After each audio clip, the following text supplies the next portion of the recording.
When I turned 65, I threw a party for the family. No one came. That same day, my daughter-in-law posted photos of everyone on a cruise. I just smiled. When they came back, I handed her a DNA test that made her go pale. I'm glad to have you here. Follow my story until the end and comment the city you're watching from, so I can see how far my story has reached. I spent 3 weeks planning my 65th birthday party, 3 weeks choosing the perfect menu, decorating the dining room with fresh flowers, and calling everyone to confirm they'd be there. I even bought a new dress, navy blue with tiny pearl buttons, the kind Elliot always said made me look elegant. The table was set for 8, place cards written in my best handwriting: Elliot, Meadow, little Tommy, who just turned 7, sweet Emma, who's 5, my sister Ruth, her husband Carl, and of course myself at the head of the table where I could see everyone's faces as we celebrated together. By 6:30, no one had arrived. I checked my phone 3 times, thinking maybe I'd gotten the time wrong, but there it was in my calendar. Birthday dinner, 6 p.m. I'd sent reminders to everyone just 2 days before. At 7 o'clock, I called Elliot, straight to voicemail. Then Meadow's phone. Same thing, same. Ruth didn't answer either, which was strange because she always picks up on the second ring. I stood in my dining room, looking at the untouched plates. The candles I'd lit an hour ago now burned down to stumps. The roast was getting cold in the oven. The chocolate cake I'd spent all morning making sat perfect and uncut on the kitchen counter. Maybe there was traffic. Maybe something came up at the last minute. These things happen, I told myself, even though my chest felt tight and my hands wouldn't stop shaking. By 8 o'clock, I knew they weren't coming. I sat down heavily in my chair, staring at the empty seats around me. This wasn't just lateness. This was something else entirely.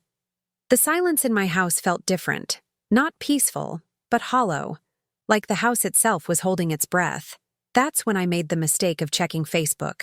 There, at the top of my feed, was a photo that made my blood freeze. Meadow, radiant in a flowing white sundress, her arm around Elliot, who was grinning wider than I'd seen in months. Behind them, the deep blue of the ocean stretched endlessly. The caption read, "Living our best life on the Mediterranean. So grateful for this amazing family getaway." I scrolled down. More photos. Tommy and Emma building sandcastles on a pristine beach. Ruth and Carl sharing cocktails at what looked like an elegant ship's bar. Everyone was there. Everyone except me. The timestamp showed the photos were posted just an hour ago. While I was sitting here, waiting for them, they were thousands of miles away, toasting with champagne and laughing at some sunset dinner on a cruise ship. I felt something crack inside my chest. Not break. Crack. Like ice on a lake when the temperature drops too fast. They'd planned this. All of them. Meadow had organized a family vacation that deliberately excluded me, scheduled it for my birthday, and somehow convinced everyone to go along with it. Even Ruth, my own sister, who'd helped me pick out decorations for this party just last week. I stared at that photo until my eyes burned. Meadow's smile looked especially bright, almost triumphant. She was standing exactly where I should have been, at the center of my family, surrounded by the people who were supposed to love me most. My phone buzzed. A text from Elliot. "Sorry, Mom. Forgot to mention we'd be out of town this week. Meadow booked a surprise trip. Happy birthday, though. Forgot to mention." As if a Mediterranean cruise was something you just casually forgot to tell your mother about. As if booking it on my birthday was pure coincidence. I set the phone down carefully, afraid I might throw it against the wall if I held it any longer. The roast was definitely cold now. I walked to the kitchen and turned off the oven, my movements mechanical and strange. I felt like I was watching myself from outside my body, observing this sad woman in her navy blue dress. Cleaning up the dinner no one came to eat. I wrapped the cake in plastic and put it in the refrigerator, blew out what remained of the candles, started loading the good china back into the cabinet, each plate clicking against the others with a sound that seemed too loud in the quiet house. Meadow had won something tonight, though I wasn't entirely sure what game we'd been playing. All I knew was that for the first time in my 65 years, I felt truly invisible. Not just overlooked or forgotten, but erased. As I turned off the dining room lights, I caught my reflection in the dark window, I looked smaller somehow, diminished. The woman staring back at me had spent decades being the family peacekeeper, the one who smoothed over arguments and remembered everyone's birthdays and anniversations, the one who always put family first. And they'd all chosen to spend my birthday pretending I didn't exist. I climbed the stairs to my bedroom, each step heavier than the last. Tomorrow I'd have to face the aftermath. The fake apologies, the excuses about miscommunication, Meadow's sweet voice explaining how the trip was booked months ago and there was nothing they could do. But tonight, I just needed to sit with this pain, to really feel it. Because something told me this wasn't just about a missed birthday party. This was about something much bigger and much more deliberate than I'd ever imagined. I didn't sleep that night. Instead, I lay in bed staring at the ceiling, my mind cycling through every family gathering from the past 5 years. The birthday that wasn't just forgotten, it was deliberately sabotaged. And as the hours crept by, other memories started surfacing, each one more unsettling than the last. Tommy's 4th birthday party. I'd been so excited to see him blow out his candles, but when I arrived at the venue, Meadow met me at the door with that apologetic smile she'd perfected. "Oh, Loretta, didn't Elliot tell you? We had to move the party to tomorrow. Little emergency came up, but I could hear children laughing inside, could see balloons through the window. When I called Elliot later, he seemed genuinely confused. Tomorrow? No, Mom, the party's definitely today. Meadow must have mixed up the dates. Emma's first day of kindergarten. I'd asked Meadow 3 times what time they were dropping her off so I could be there with my camera. "Oh, we're doing it super early," she'd said. "Like 7 a.m. Probably too early for you." When I showed up anyway, the teacher told me Emma had been there since the normal time, 8:30. I'd missed her walking into her classroom, missed her nervous little wave goodbye to Elliot. Last Christmas.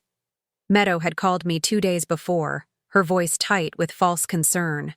"Loretta, I hate to do this, but Elliot's been feeling really overwhelmed with work stress. He asked if we could keep Christmas dinner small this year.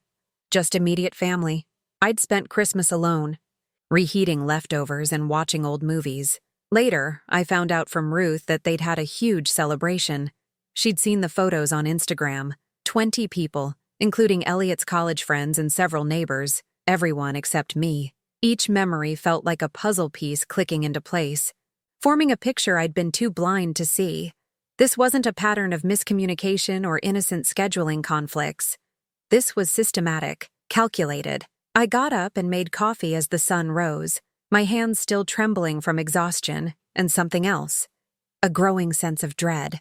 I pulled out my phone and started scrolling through Meadow's social media posts from the past year, really looking at them for the first time. There she was at Tommy's school play, sitting in the front row next to Elliot. I'd asked about that play specifically, and she'd told me it was canceled due to a flu outbreak. There she was at Emma's dance recital, the one Meadow said was just a practice session, nothing special.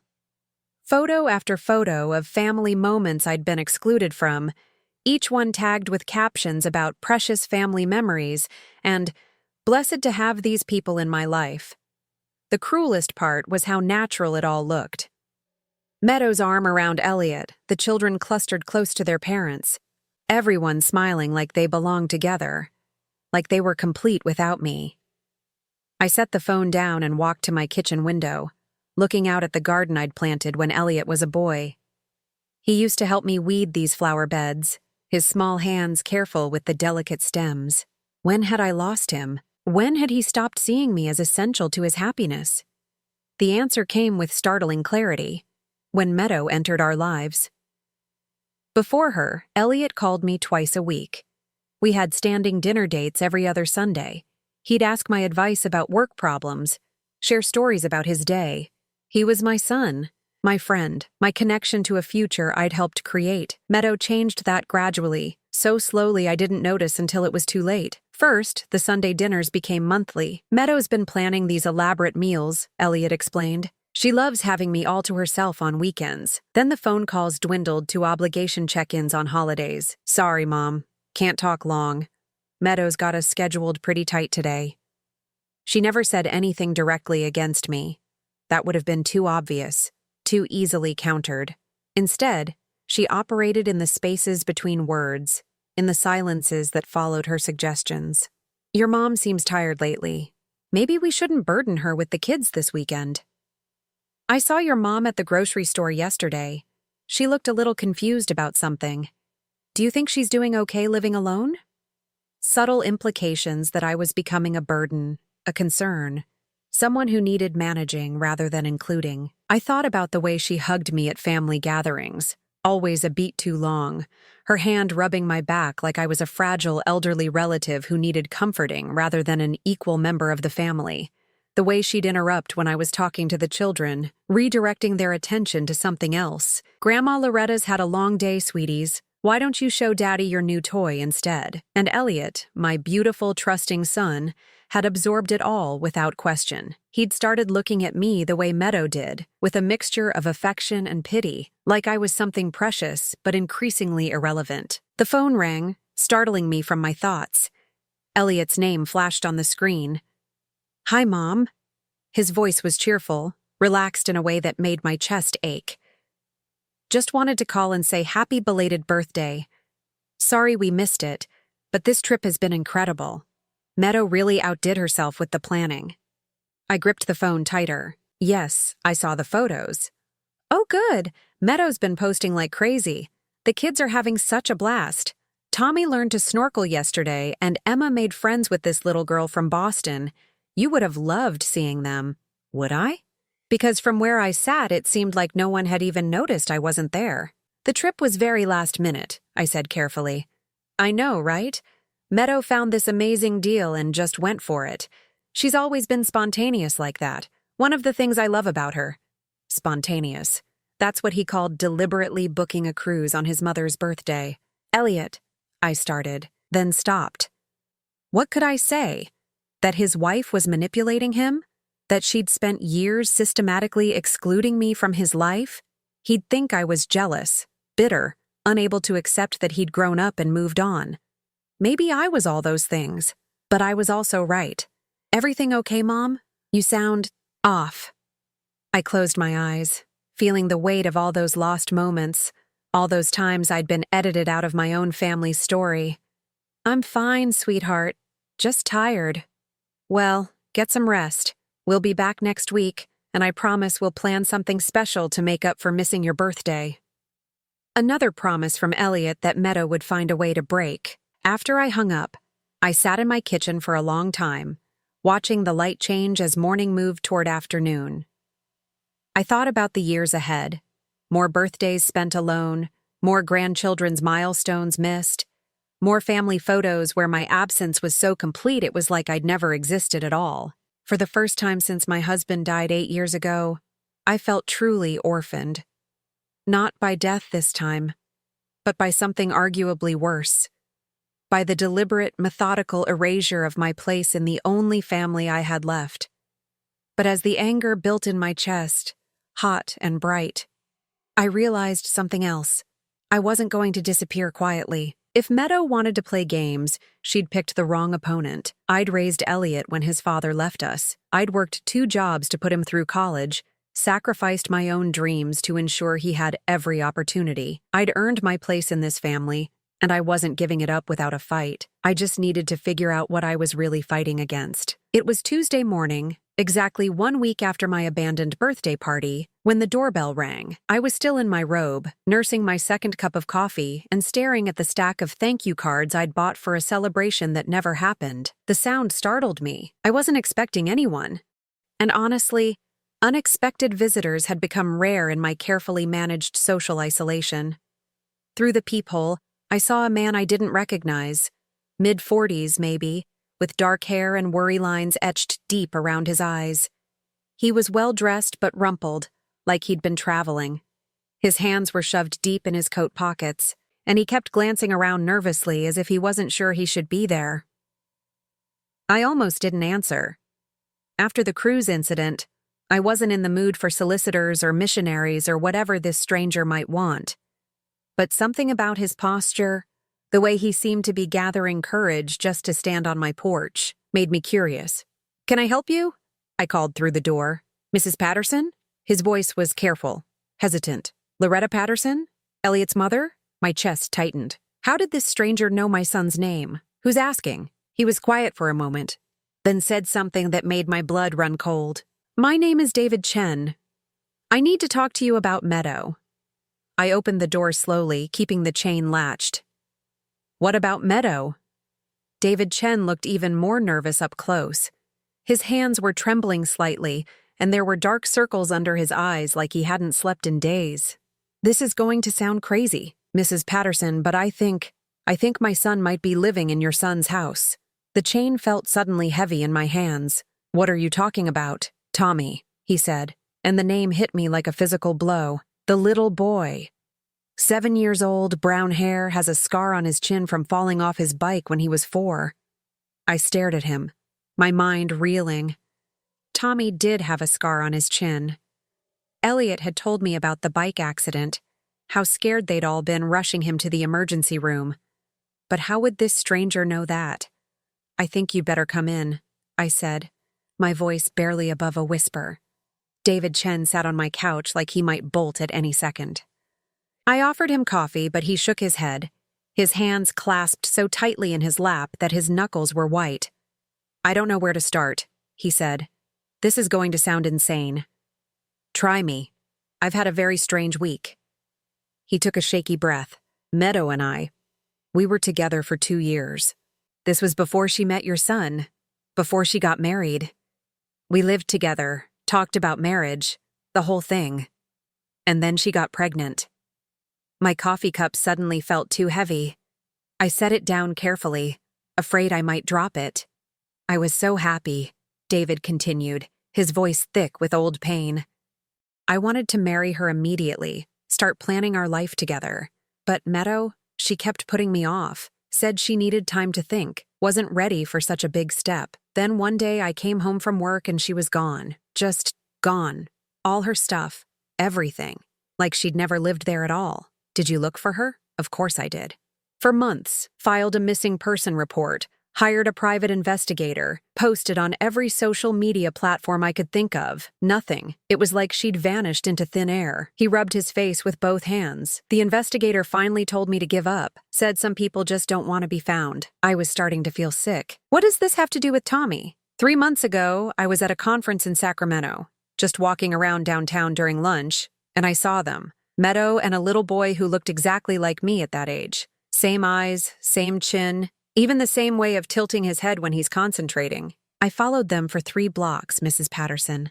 I watched that little boy and I knew he was mine. The room felt like it was spinning. You're saying Tommy is your son? I'm saying I think he is. Meadow was about 2 months pregnant when she left me. If she carried the baby to term, he'd be exactly Tommy's age now. David reached into his jacket and pulled out his phone. Look at this. He showed me a photo of himself as a child, maybe 6 or 7 years old. The resemblance to Tommy was unmistakable. The same dark eyes, the same stubborn set to the jaw, even the same slight gap between his front teeth that Tommy was always trying to hide when he smiled. My hands were shaking now. This could be a coincidence. Lots of children look alike. That's what I told myself at first. But then I started digging. David's voice got harder, more determined. I hired another investigator, a better one this time. Meadow Martinez. That's not even her real name, by the way. Her real name is Margaret Winters, and she's done this before. Done what before? Disappeared when things got complicated. Left men when they started asking too many questions. The investigator found 2 other guys, Mrs. Patterson. 2 other men who had relationships with her that ended the same way, suddenly, completely, like she'd never existed. David leaned forward, his eyes intense. One of them thinks she might have been pregnant when she left him too. I felt like I was drowning. Why are you telling me this? Why now? Because I've been watching from a distance for 3 months. Trying to figure out what to do, trying to decide if I had the right to disrupt a child's life based on suspicions and coincidences. His voice cracked. But then I saw the photos from your cruise, the happy family vacation, everyone smiling and laughing, and I realized something that made me sick. What? You weren't in any of the photos. I looked through all of Meadow's social media, Mrs. Patterson. Hundreds of pictures of family gatherings, Birthday parties, holidays. Tommy and Emma are in all of them. Your son Elliot is in most of them. But you're barely there, like you're being written out of your own family's story. The truth of it hit me like a physical blow. I thought about all those missed events, all those last-minute changes and convenient miscommunications. All those times I'd felt like an outsider looking in at my own family. I started thinking about my own experience with Meadow, David continued, how she isolated me from my friends and family near the end, how she made me feel like I was the problem, like I was too demanding, too clingy, how she convinced me that the people who cared about me didn't really understand our relationship. She's doing the same thing to Elliot, I whispered. I think so. And I think she's doing it to you too, which means if Tommy really is my son, he's not the only victim here. You are too. David reached into his coat again and pulled out a manila envelope. This is why I'm here, Mrs. Patterson. Why I finally worked up the courage to knock on your door. What is it? DNA test results. I managed to get a sample of Tommy's hair from the barbershop where Meadow takes him, had it tested against my own DNA. His hands were shaking as he handed me the envelope. I got the results yesterday. I stared at the envelope, afraid to touch it. Inside was information that could destroy my family or save it, and I had no way of knowing which. Before you open that, David said quietly, I need you to know something else. I don't want to take Tommy away from the only father he's ever known.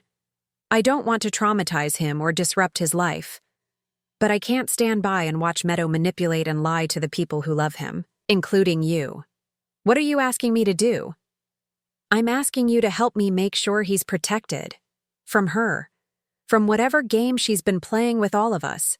David's voice was steady now, resolved. Because if she's lied about this, Mrs. Patterson, what else has she lied about? And who else is she going to hurt? I looked at the envelope in my hands, feeling the weight of whatever truth was inside. Outside, a car door slammed, and I heard children laughing as they walked past my house. Normal sounds of a normal afternoon in a normal neighborhood where mothers didn't steal children, and grandmothers didn't get erased from family photos. But my life hadn't been normal for a long time. I just hadn't wanted to admit it. Mrs. Patterson? David's voice was gentle now, almost kind. Are you ready to know the truth? I thought about Tommy's sweet face, about the way he used to run to me with his arms outstretched before Meadow started discouraging those displays of affection. I thought about Emma, who barely knew me anymore because I'd been excluded from so much of her life. I thought about Elliot, my son, who'd been slowly poisoned against his own mother. I thought about my empty birthday party and all those family photos where I didn't exist. Yes, I said, and opened the envelope. The DNA results were written in clinical, unforgiving language, 99.7% probability of paternity. The numbers swam before my eyes as I read them again and again, hoping somehow they'd change, hoping this was all an elaborate mistake or cruel joke.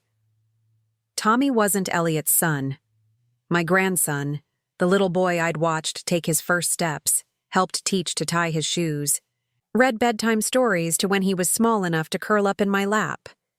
He wasn't my blood at all. And Elliot, my devoted son who'd named Tommy after his own grandfather, had no idea he'd been raising another man's child. I'm sorry, David said quietly. He was still sitting on my couch, watching my face as I processed the information. I know this must be devastating. I set the papers down with hands that wouldn't stop trembling. How long have you known for certain? Since yesterday, but I've suspected for months. He pulled out his phone again and showed me more photos, surveillance pictures he'd obviously taken from a distance. Tommy playing at a park, Tommy walking into a school building, Tommy riding a bike down what looked like my neighborhood street. I've been following them sometimes. I know how that sounds, but I had to be sure. You've been watching my family? I've been watching my son, David corrected, his voice firm but not hostile. And trying to understand what kind of woman could steal a child and build an entire life around that lie. The anger came then, hot and overwhelming. Not at David, he was as much a victim as the rest of us, but at Meadow, at the magnitude of her deception, the cruelty of it. She hadn't just lied about Tommy's parentage, she'd built her entire marriage on that lie, used an innocent child as the foundation for a life she had no right to claim. She trapped Elliot, I said, the words coming out harsh and bitter. She got pregnant with another man's baby and used it to secure a marriage to my son. It looks that way. David's expression was grim. The timeline fits perfectly. She left me when she was about 2 months along, just starting to show. If she moved fast, found someone quickly, she could have convinced him the baby was premature or just small. I thought back to Tommy's birth, how excited Elliot had been when he called to tell me Meadow was in labor. He came 3 weeks early, I remembered. Elliot was worried about complications, but the doctor said everything was fine. Because everything was fine. Tommy wasn't premature. He was exactly on schedule. For my timeline, not Elliot's. The pieces were falling into place with sickening clarity. Meadow's whirlwind romance with my son, the quick engagement, the wedding that happened barely 6 months after they met. I'd thought it was romantic at the time, true love conquering all. Now I realized it was something much more calculated. She needed a father for Tommy before he was born, I said. Someone stable, someone who wouldn't question the timing too closely. Someone trusting, David added. Someone who wouldn't demand a paternity test because the thought would never occur to him. That was Elliot exactly. My son had always been honest to a fault, incapable of the kind of deception that would make him suspicious of others. He took people at face value, believed what they told him. It was one of his best qualities, and Meadow had weaponized it against him. There's more, David said, and something in his tone made my stomach clench. The investigator I hired found out some other things about Meadow, things that might explain why she's been pushing you out of the picture. What things? David pulled out a folder and handed it to me. Inside were photographs, documents, what looked like copies of official records. Her real name is Margaret Winters. She's 34, not 31 like she told your son. She grew up in foster care, aged out of the system at 18. No family, no real connections anywhere. I studied a photograph that looked like it came from a high school yearbook. The face was definitely Meadow, but younger, harder somehow. Her hair was different, darker, and there was something in her eyes that I'd never seen in the woman who married my son, a kind of desperate hunger. She's been married before, David continued. Twice. Once to a man named Robert Kim in Nevada, once to someone called James Fletcher in Oregon. Both marriages ended in divorce within 2 years, both times with her getting significant alimony settlements. She's done this before, I whispered. The pattern's always the same. She meets a man with money or stability, moves fast to lock him down, then systematically isolates him from his support system. Friends, family, anyone who might see through her act or ask uncomfortable questions. I thought about how Elliot's college friends had gradually stopped coming around after he married Meadow, how he'd drifted away from his work colleagues, how he rarely talked about his job anymore except to mention how stressful it was, how he'd become increasingly dependent on Meadow for social connections, for emotional support, for everything. She's been isolating him, I said, and you, because you're the biggest threat to her control. Mothers see things other people miss. They ask questions. They remember details from before she came along. David leaned forward, his expression intense. She needed you out of the picture, Mrs. Patterson. Not just distant, completely erased. That's why the birthday party sabotage. That's why all the missed events and miscommunications. She's been systematically training your family to function without you. The cruelty of it took my breath away. But why? If she already had Elliot, if he believed Tommy was his son, why go to such lengths to exclude me? Because you're a witness to the timeline. You remember when they met, when she got pregnant, when Tommy was born. If you'd ever started asking questions, comparing dates, you might have figured out the truth. David's voice was quiet but certain. She needed you to become irrelevant before you became dangerous. I stood up abruptly, pacing to the window where I could see the street where Tommy had learned to ride his bike. The little boy I'd cheered for, bandaged his scraped knees, celebrated every milestone with. He was still the same child, still sweet and funny and bright. But everything about his place in our family was a lie. What about Emma? I asked, dreading the answer. As far as I can tell, Emma really is Elliot's daughter. Born 2 years after Tommy, during a time when Meadow and your son were definitely together. But Mrs. Patterson, David hesitated. What? Emma's birth might have been calculated too. A way to make sure Elliot never questioned Tommy's parentage. If Meadow could give him a biological child, he'd be less likely to doubt that Tommy was his too. And it would cement their relationship even further. I felt sick. Everything about my son's marriage, his family, his life for the past 7 years, had been orchestrated by a woman who saw him not as a person to love, but as a resource to exploit. And she'd used children, innocent children, as tools in her manipulation. Tommy doesn't know, does he? I asked. Of course not. He's 7 years old. As far as he's concerned, Elliot is his father and always has been. And Emma? She doesn't know either. She just thinks she has a big brother who looks different from her. Kids don't question these things, but adults did. Or they should. And I was starting to understand why Meadow had worked so hard to make me irrelevant. A grandmother who spent time with her grandchildren, who was really present in their lives, might eventually notice that Tommy looked nothing like his supposed father, might start asking questions about family resemblances, about genetic traits that didn't add up. David, I said slowly, why did you decide to tell me this now? You could have just demanded a paternity test, gone through the courts, tried to get custody. Why involve me? He was quiet for a long moment, staring at his hands. Because I realized something when I saw those cruise photos. Meadow isn't just destroying my relationship with my son, she's destroying yours too. And if we don't stop her, she's going to keep doing it to other people. What do you mean? She's already starting to pull back from Elliot's friends, from his work colleagues, making him more and more dependent on her for everything. And she's teaching the kids to see him as the only parent who really matters. Tommy barely talks about you anymore when I've watched them at the park. It's like she's erasing you from his memory. The truth of that hit me like a physical blow. I thought about how different Tommy had become in recent months, how he'd stopped running to hug me when I visited, how he'd started looking to Meadow for permission before talking to me. I'd thought he was just growing up, becoming more independent. But maybe it was something else entirely. She's going to discard Elliot eventually, David continued, just like she discarded me. Just like she discarded her previous husbands. But first, she's going to make sure he has nothing left except her and the kids. No friends, no family, no support system. When she's ready to move on, he'll be completely alone.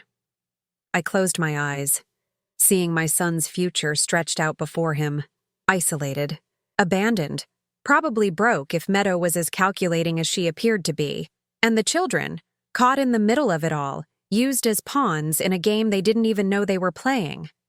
What do you want me to do? I asked. David stood up, gathering his papers and photos. I want you to help me save our family. Both of us. Because that's what we are, Mrs. Patterson. Family. You're Tommy's grandmother in every way that matters, even if we don't share DNA.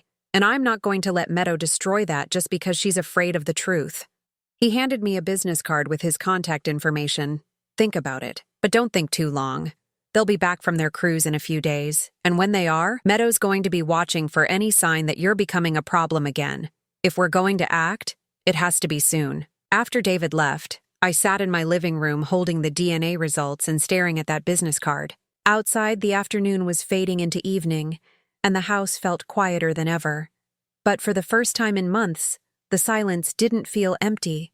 It felt like the calm before a storm, because Meadow Martinez, or Margaret Winters, or whatever her real name was, had made a critical mistake. She'd thought she could erase me completely, make me irrelevant to my own family's story. But I wasn't gone yet, and now that I knew what she really was, I wasn't going anywhere. I called Elliot 3 days after the family returned from their cruise. My voice was steady, practiced. I'd rehearsed this conversation a dozen times in my head. Hi, sweetheart.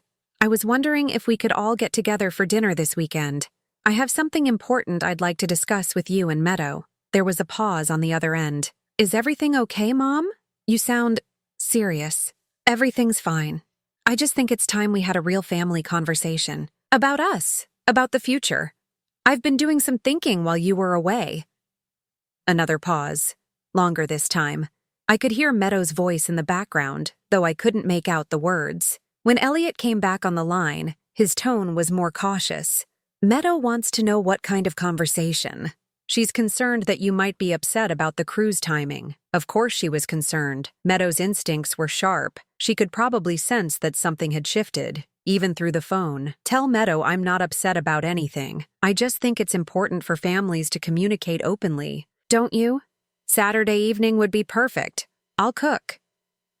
Let me check with Meadow and get back to you. The fact that my 38-year-old son needed to check with his wife about having dinner with his mother would have been laughable if it weren't so heartbreaking. But I kept my voice light. Of course, let me know. He called back 2 hours later. Saturday works? 6 o'clock? Perfect. I'm looking forward to seeing everyone. That was Thursday. I spent Friday preparing for what I knew would be the most important conversation of my life. David and I had met twice more since his first visit, planning carefully how to present the truth in a way that would protect Tommy while exposing Meadow's deception. The DNA results were safely tucked in a manila folder on my kitchen counter, along with copies of the documents David's investigator had found. Margaret Winter's real identity, her previous marriages, the timeline that proved Tommy couldn't be Elliot's biological son. Everything we needed to strip away the lies Meadow had built her life on. I made Elliot's favorite meal, pot roast with garlic mashed potatoes and the green beans he'd loved since childhood. If this was going to be the last family dinner we ever shared, I wanted it to be memorable for the right reasons, at least initially. Saturday evening arrived gray and drizzly, typical October weather. I set the dining room table with my good china, the same dishes I'd planned to use for my birthday celebration 2 weeks ago. The irony wasn't lost on me. They arrived precisely at 6. Meadow was wearing a flowing cream-colored dress that made her look younger, more innocent. Her hair was perfectly styled, her makeup flawless. She looked like the picture of a devoted wife and mother, someone incapable of deception. Tommy bounded through the door first, all 7-year-old energy and excitement. "Grandma Loretta! I learned to swim on the cruise. Want to see me do the doggy paddle?" My heart clenched as I hugged him, knowing what I was about to reveal would change everything for this innocent child. "Maybe after dinner, sweetheart. Go wash your hands." Emma followed more quietly, clutching a small doll with tangled hair. At 5, she was more reserved than her brother, more cautious around me since Meadow had started discouraging their affection. But she still let me kiss her forehead before following Tommy to the bathroom. Elliot hugged me warmly, and for a moment, I could pretend this was just a normal family dinner. "Something smells incredible, Mom. I've missed your cooking." "You look tired," I observed. He did. There were new lines around his eyes, and he'd lost weight. "Work's been brutal lately. The merger's got everyone stressed." He glanced at Meadow, who was examining my living room like she was cataloging potential problems. "But Meadow keeps telling me I need to find a better work-life balance." "Stress is so bad for your health," Meadow said, appearing beside us with that practiced smile. "I keep encouraging Elliot to consider early retirement. We could travel more, spend more time with the children. Early retirement at 38. Another way to make Elliot completely dependent on her, cutting him off from his professional identity and income." I smiled back pleasantly. "How wonderful that you're thinking about the future. That's actually related to what I wanted to discuss tonight." During dinner, I kept the conversation light. The children chattered about their cruise adventures, and Meadow played the perfect mother, cutting Tommy's meat and reminding Emma to use her napkin. She was good at this performance, warm, attentive, completely believable, but I noticed things I'd missed before. How she interrupted when Tommy started telling a story about missing me while they were gone. How she redirected Emma's attention when the little girl asked why I hadn't come on the trip with them. How she subtly managed every interaction, controlling the flow of conversation and affection. After the children finished eating, I suggested they play in the living room while the adults talked. Meadow immediately objected. "Oh, they should probably get ready to go soon. Tomorrow's a school day and we like to keep their routine consistent." "This won't take long," I said firmly. "And I think what I have to share might affect their routine quite a bit." Something flickered across Meadow's face, just for a second, but I caught it. Fear. When the children were settled with their toys in the next room, I returned to the dining room where Elliot and Meadow waited. The manila folder sat on the table beside my coffee cup like a loaded weapon. "So," Elliot said, reaching for Meadow's hand across the table, "what did you want to talk about?" I took a breath, feeling the weight of the moment. I wanted to talk about honesty, about family, about the importance of knowing who we really are. Meadow's smile tightened almost imperceptibly. "That's a little philosophical for dinner conversation." "Is it?" "I don't think so." I picked up the manila folder, feeling both of them tense. "You see, I've learned some interesting things recently, about family history, about genetics, about the importance of medical records and accurate information." "Mom," Elliot said slowly, "what's in the folder?" "The truth." I opened it and pulled out the DNA results, setting them on the table between us. "These are the results of a paternity test for Tommy." The silence that followed was deafening. Elliot stared at the papers like they might burst into flames. Meadow went very still, her face carefully blank. "A paternity test?" Elliot's voice was barely a whisper. "Why would you? How did you?" "The test shows that you are not Tommy's biological father," I said gently. "There's a 99.7% probability that another man is his father, a man named David Chen." Meadow stood up abruptly, her chair scraping against the floor. "This is insane. Loretta, I don't know what kind of sick game you're playing, but—" "Sit down, Margaret." The use of her real name hit like a physical blow. She actually stumbled backward, her face going white. Elliot looked between us, confusion and growing horror warring in his expression. "Margaret? Mom, what's going on?" I pulled out the investigator's report, the marriage certificates, the timeline documentation. Meadow's real name is Margaret Winters. She's been married twice before, and she has a pattern of lying about her identity and her past. She was involved with David Chen before she met you, Elliot. She left him when she was pregnant with his child and came to find a new father for her baby. "That's not true," Meadow said, but her voice was shaking now. "Elliot, don't listen to this.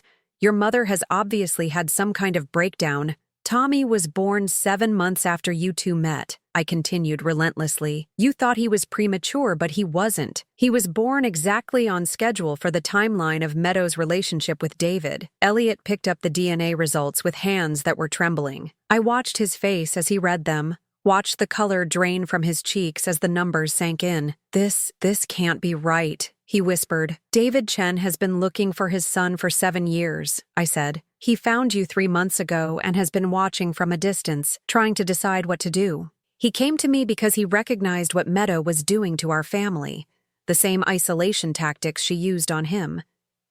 Meadow was backing toward the doorway now, her perfect composure completely shattered. "Elliot, please, don't let her poison you against me. Think about our life together, our family." "Our family?" Elliot's voice was raw, broken. "Our family that's built on a lie? Our son who isn't actually our son? He is your son in every way that matters. You raised him. You love him, based on a lie." Elliot slammed his hand on the table, making the dishes jump. "Everything, Meadow. Everything has been a lie." From the living room came the sound of children's laughter, innocent and bright. Tommy and Emma, playing their games, unaware that their world was imploding in the next room.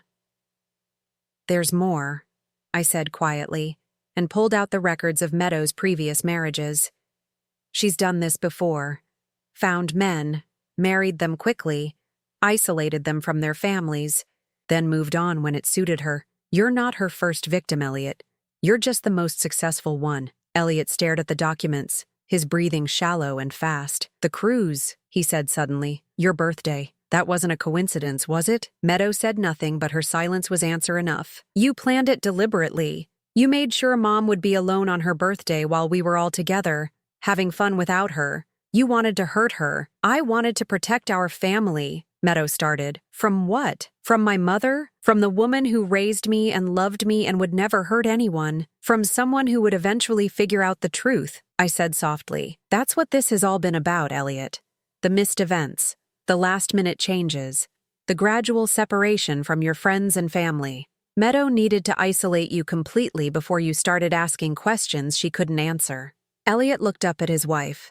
His wife who wasn't who she claimed to be, whose entire life with him was built on deception. Is any of it real? Do you love me at all? Or was I just convenient? For the first time since I'd known her, Meadow had no answer. No smooth deflection, no manipulation, no perfectly crafted response. She just stood there, exposed and silent. That silence told us everything we needed to know. From the living room, Tommy called out, "Daddy, can we have ice cream?" Elliot closed his eyes, and I saw a tear slip down his cheek. "What do I tell them?" he whispered. "How do I explain this to the children?" "We'll figure it out," I said, reaching across the table to take his hand. "Together. As a family." "But Tommy is still your son in every way that matters. That doesn't change. But he also has a biological father who loves him and wants to be part of his life. And maybe, if we handle this right, that can be a good thing." Meadow turned toward the door, but I called after her, "Margaret." She stopped but didn't turn around. "David isn't going to disappear this time, and neither am I. If you try to run with the children, we'll find you. If you try to manipulate this situation or hurt these kids to protect yourself, we'll stop you. Your days of controlling this family are over." She walked out without another word, leaving behind the sound of children playing and the wreckage of 7 years of lies. But for the first time in months, I didn't feel like I was losing my family. I felt like I was finally getting it back. 6 months later, I was in my kitchen making Sunday dinner when I heard the front door open and Tommy's voice calling out, "Grandma, we brought dessert." "In here, sweetheart," I called back, smiling as I heard the thunder of small feet running toward me. Tommy burst through the kitchen doorway, his arms wrapped around a bakery box that was almost too big for him to carry. Behind him came Emma, more careful with her steps, carrying a small bouquet of daisies. "These are for you," she said shyly, holding out the flowers. "Daddy said yellow is your favorite color." I knelt down to accept the bouquet, pulling her into a hug that she no longer hesitated to return. "They're perfect, sweetheart. Thank you." Elliot appeared in the doorway, looking healthier than he had in years. The weight he'd lost during those final months with Meadow had returned, and the stress lines around his eyes had softened. Behind him stood David, still somewhat tentative in family gatherings, but gradually finding his place in our complicated new dynamic. "Something smells incredible," Elliot said, kissing my cheek. "Is that your famous apple pie?" "Tommy specifically requested it," I said, ruffling the little boy's hair. "Along with mashed potatoes and that chicken recipe you used to love. The one with the herbs?" Tommy's eyes lit up. "Yes, that's my favorite too, just like Daddy's." The easy way he called both Elliot and David Daddy still took some getting used to, but the children had adapted to their expanded family with the resilience that kids possess. Tommy called Elliot Daddy, and David Daddy Dave, while Emma had simply accepted that Tommy had 2 fathers the same way some of her friends had 2 houses. David set a bottle of wine on the counter, still moving carefully in what had been Meadow's domain. "How can I help?" "You can set the table," I said. "The good china is in the dining room cabinet." It had taken months to reach this point. Months of family therapy, careful conversations with the children, and legal proceedings that finally ended with Meadow's voluntary relinquishment of custody in exchange for avoiding prosecution for fraud. She'd disappeared again, just as she had from David's life 7 years ago, but this time she'd left the children behind. The transition hadn't been easy. Tommy had been confused and heartbroken by his mother's sudden absence, despite all her manipulations. Emma had been clingy and anxious, afraid that more people she loved would disappear. There had been tears, tantrums, and sleepless nights for all of us. But there had also been healing.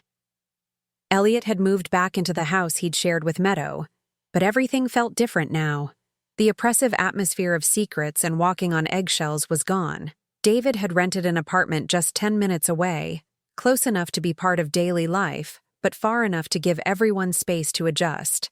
"Grandma," Tommy said, tugging on my apron, "can I tell you a secret?" I knelt down to his level. "Of course you can." He cupped his hands around his mouth and whispered, "I'm glad you found Daddy Dave. Now I have the most daddies of anyone in my class. My heart squeezed with love for this resilient little boy, who'd turned a complicated situation into a source of pride. I'm glad too, sweetheart, and I'm glad Mommy Meadow went away, he added more quietly. She was always mad about something. It broke my heart that a 7-year-old had been so aware of the tension in his household, but it also reassured me that we'd made the right choices. Children knew more than adults gave them credit for, and Tommy had sensed his mother's manipulation, even if he couldn't name it. During dinner, the conversation flowed naturally between the adults, while the children chattered about school and friends. David told us about Tommy's latest soccer game, where he'd scored his first goal. Elliot shared Emma's excitement about starting dance classes. We talked like the family we'd become. Unconventional, maybe, but real in a way that Meadow's carefully orchestrated version had never been. I got a call from my lawyer yesterday, Elliot said as we cleared the dinner plates. The divorce is finally final. How do you feel about that? I asked. He was quiet for a moment, watching Tommy help David load the dishwasher. Relieved mostly, and grateful that it's over without more damage to the kids. Any regrets? About ending the marriage? No. About not seeing the truth sooner. He shrugged. I think I'll always regret that. How much time we lost. How much pain she caused you especially. I squeezed his shoulder. You can't blame yourself for trusting someone you loved. That's not a character flaw, Elliot. That's just being human. David joined us at the counter, drying his hands on a dish towel. Has there been any word from her? Nothing, Elliot said. Her lawyer said she doesn't want any contact with the children. No visitation, no phone calls, nothing. That's probably for the best, I said, though it still amazed me that any mother could walk away so completely from her children. At least this way the kids can heal without worrying about when she might disrupt their lives again. Later, after the children had fallen asleep watching a movie in the living room, the 3 adults sat around my kitchen table with coffee and leftover pie. These had become some of my favorite moments, quiet conversations in the evening light, planning for the future, talking through the challenges of co-parenting in such an unusual situation. I've been thinking about something, David said, stirring sugar into his coffee. About Tommy's last name. Elliot looked up sharply. What about it? He's been Patterson his whole life. That's his identity, his school records, everything. I don't want to change that.